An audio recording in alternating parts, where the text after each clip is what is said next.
Longline fishing for swordfish in the United States is a popular method, especially in the Atlantic and Gulf of Mexico. Swordfishing is often done far from shore, where fishing boats use long lines that can stretch tens to hundreds of kilometers. The process of longline fishing for swordfish in the United States. Preparing the long line is attached to many hooks at a fixed distance, usually from a few meters to a few dozen meters.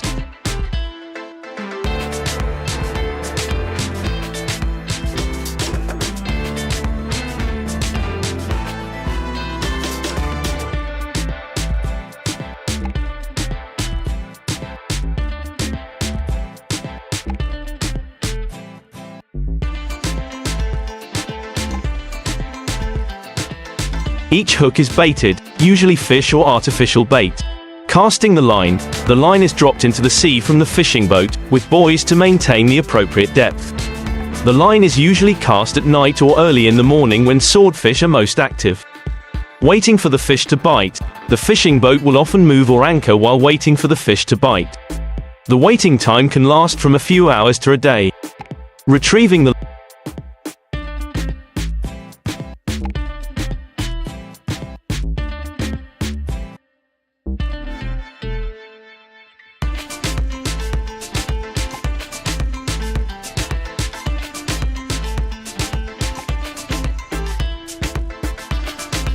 line.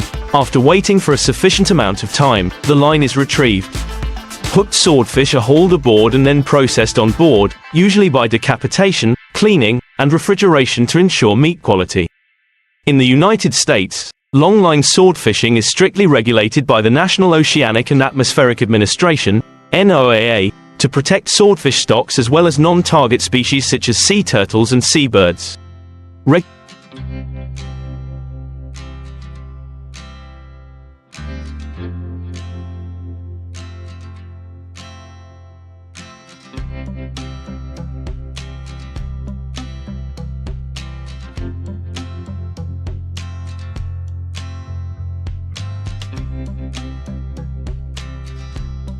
Regulations include quotas, times, and no-take zones, as well as equipment requirements to minimize impacts on non-target species. Swordfishing vessels are often equipped with global positioning systems, GPS, and sonar to locate schools of swordfish. Sonar helps detect fish underwater, while GPS helps the vessel maintain an accurate position when casting and retrieving longlines. Longlines are typically made from durable materials such as nylon or synthetic braid, which can withstand high tensile forces.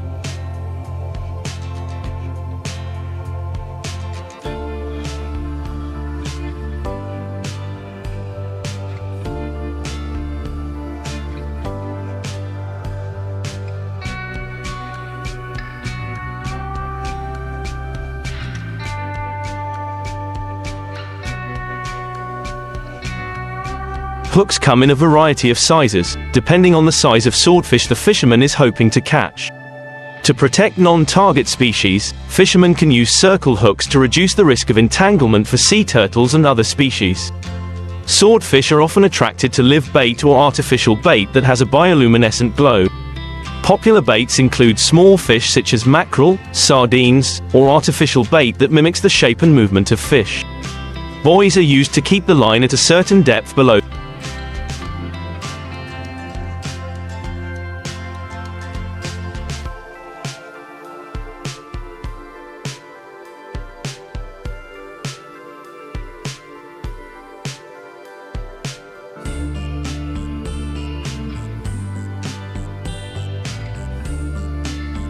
The water surface. Anchors can be used to secure the line in place if the fishing vessel needs to maintain a position for a long period of time. Challenges of longline sword fishing in the US. One of the biggest challenges is protecting non-target species such as sea turtles, sharks, and seabirds. These species can become entangled in long lines and be injured or killed.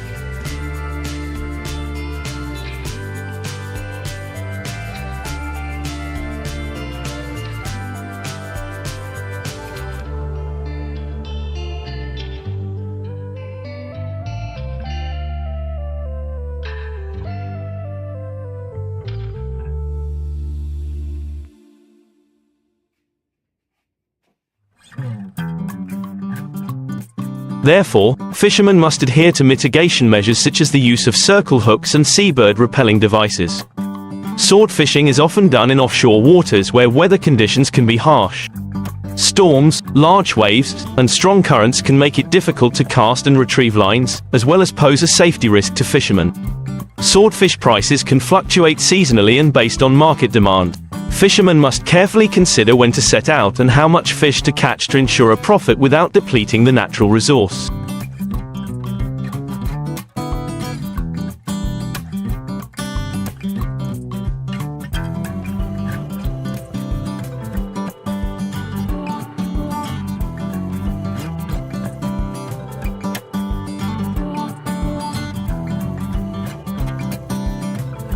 In addition to complying with NOAA regulations, fishermen must also meet the requirements of international organizations such as the International Swordfish Commission (ICCAT) to maintain their swordfish fishing licenses and rights. The future of longline sword fishing in the United States. With increasing pressure to protect the marine environment and ensure the sustainability of fisheries, longline sword fishing in the United States is turning to new technologies and techniques.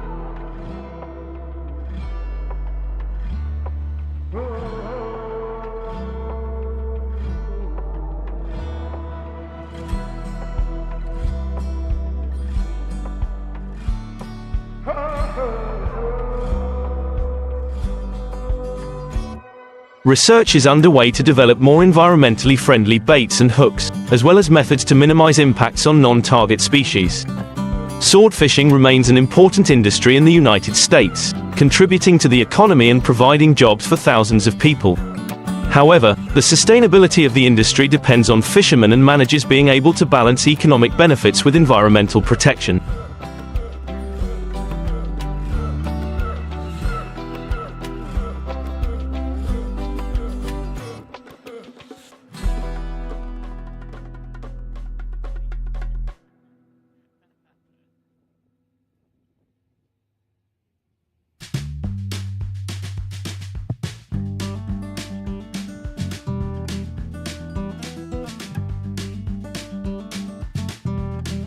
Longline fishing for black cod, or sablefish, is a popular and important method in the United States, especially in the Pacific Ocean off Alaska and the west coast of the United States.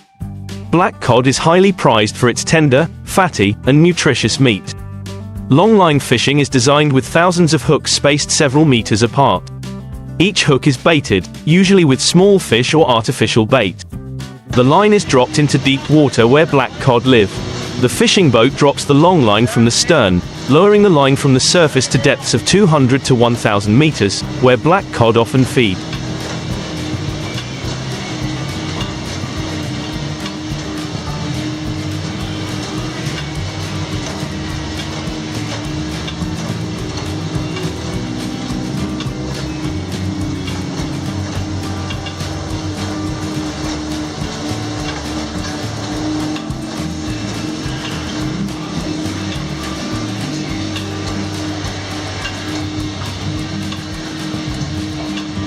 Floats are used to keep the line at the desired depth, waiting for the fish to bite. The line is usually dropped early in the morning and left in the water for several hours to a day. The black cod will be attracted to the bait and will latch onto the hook when they come to feed. Retrieving the line. After waiting for a sufficient amount of time, the vessel begins to retrieve the line using a mechanical system. The hooked black cod will be pulled onto the vessel. Fishermen will remove the fish from the hook and process it on board, usually by removing the organs and freezing it to preserve its quality.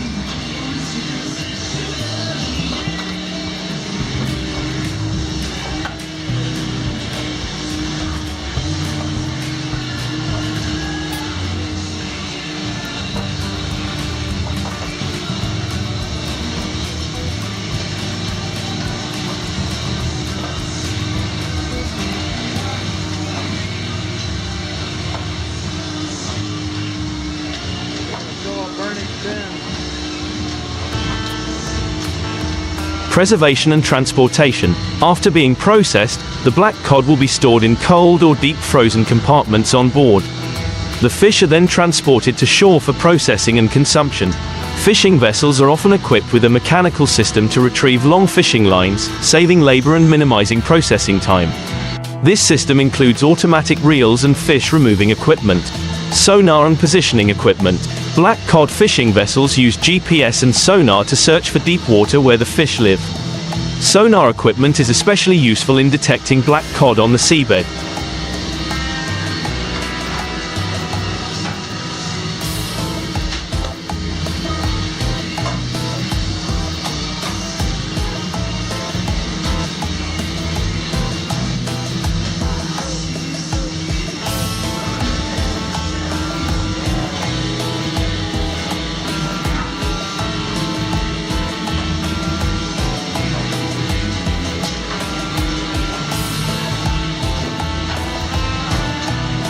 Bait and hooks.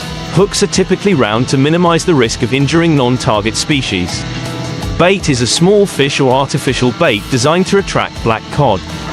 Black cod fishing in the United States is closely managed by NOAA and regional organizations to ensure the sustainability of the stock.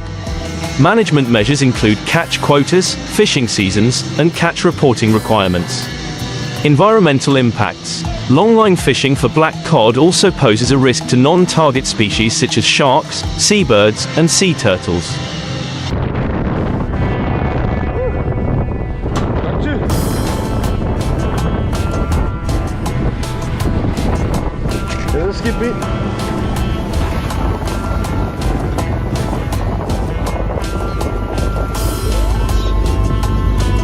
Once the tuna bites, the angler will need to reel the fish in, often a battle that can last from a few minutes to a few hours depending on the size of the fish.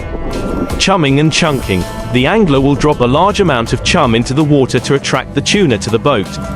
Then, live bait or chunked bait is dropped into the chum area to entice the tuna to come closer to the boat. Growling bites. This technique is often used in tuna fishing tournaments, where the angler stands on the deck and uses his own strength to confront the fish. This is one of the fishing techniques that requires high physical strength and skill. Good morning. I'll give you another bite.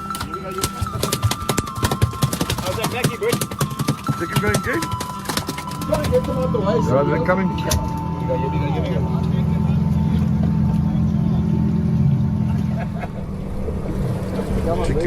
now. Equipment and technology in recreational tuna fishing. Tuna fishing rods are usually powerful, capable of withstanding large pulling forces. Reels are usually horizontal reels with good braking systems to control the tuna when they run away. Bait. Fake bait such as lures or plugs are often used in drag fishing. Live bait or cut bait is used in other fishing methods. Fishing boats are often equipped with GPS and sonar to search for schools of tuna. Sonar helps detect fish underwater, while GPS helps determine the best fishing location.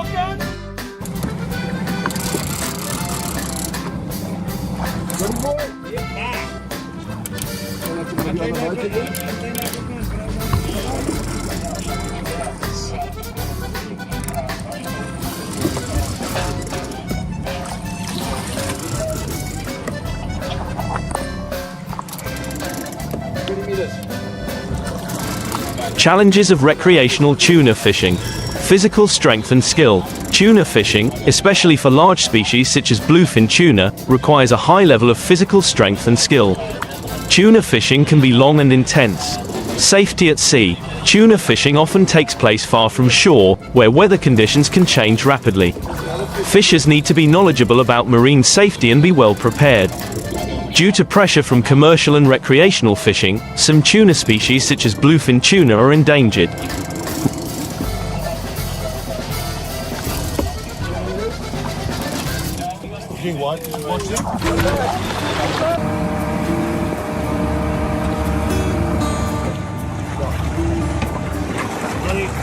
Oh, it's a little butterball.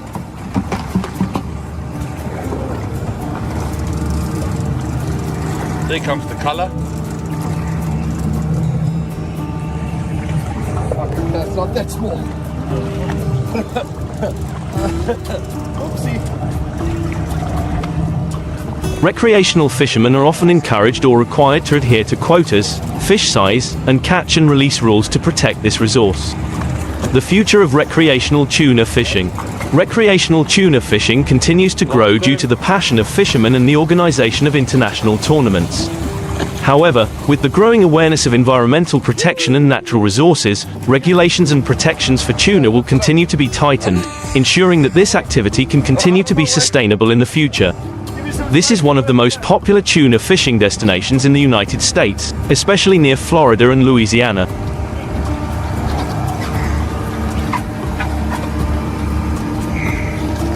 Gently and beautifully done.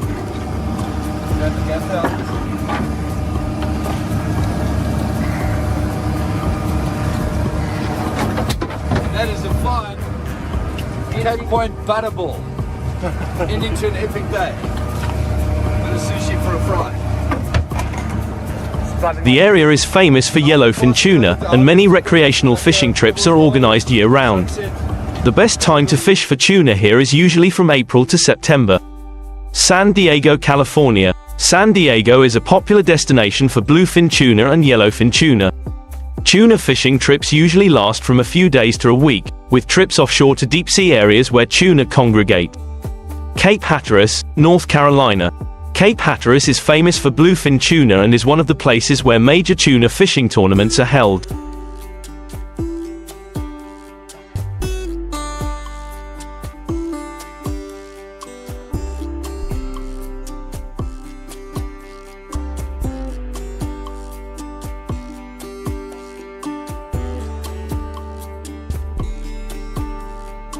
Tuna fishing season here typically runs from May to October, when tuna migrate through the waters.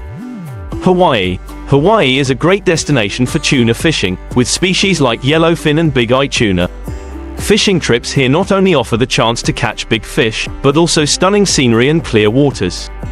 Nova Scotia, Canada. Nova Scotia is home to the world's largest bluefin tuna catch, with many tuna reaching over 1,000 pounds.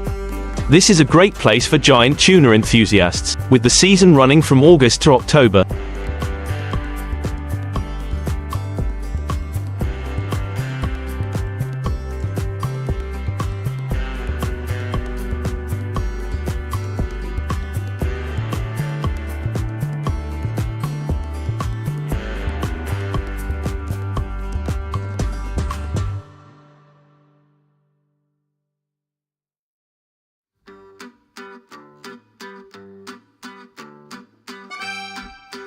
Recreational tuna fishing tournaments. Held in Ocean City, Maryland, this is one of the world's largest fishing tournaments, attracting thousands of participants each year. Although the tournament focuses primarily on white marlin, tuna is also an important competition category with big prizes. Bisbee's Black and Blue. Held in Cabo San Lucas, Mexico, this tournament is considered the largest and most prestigious fishing tournament in the world. The tournament focuses on marlin, but tuna fishing is also an important part and attracts many participants.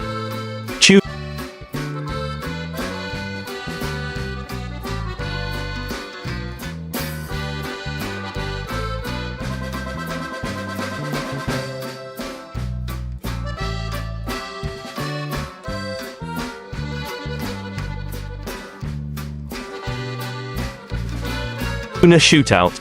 Held in Chesapeake Bay, Virginia, this tournament is one of the largest bluefin tuna fishing events on the east coast of the United States. The tournament is not only a place to fish, but also an opportunity for the fishing community to meet and share experiences. Catch and release is an increasingly popular method of recreational tuna fishing, especially when fishing for large tuna species such as bluefin. Releasing the fish back into the ocean after catching not only helps conserve tuna resources but also brings a sense of satisfaction to the angler. Size and quota regulations. Many recreational tuna fishing areas require anglers to adhere to regulations on the minimum size of tuna and the number of tuna allowed to be caught. This helps prevent overfishing and protects endangered tuna populations.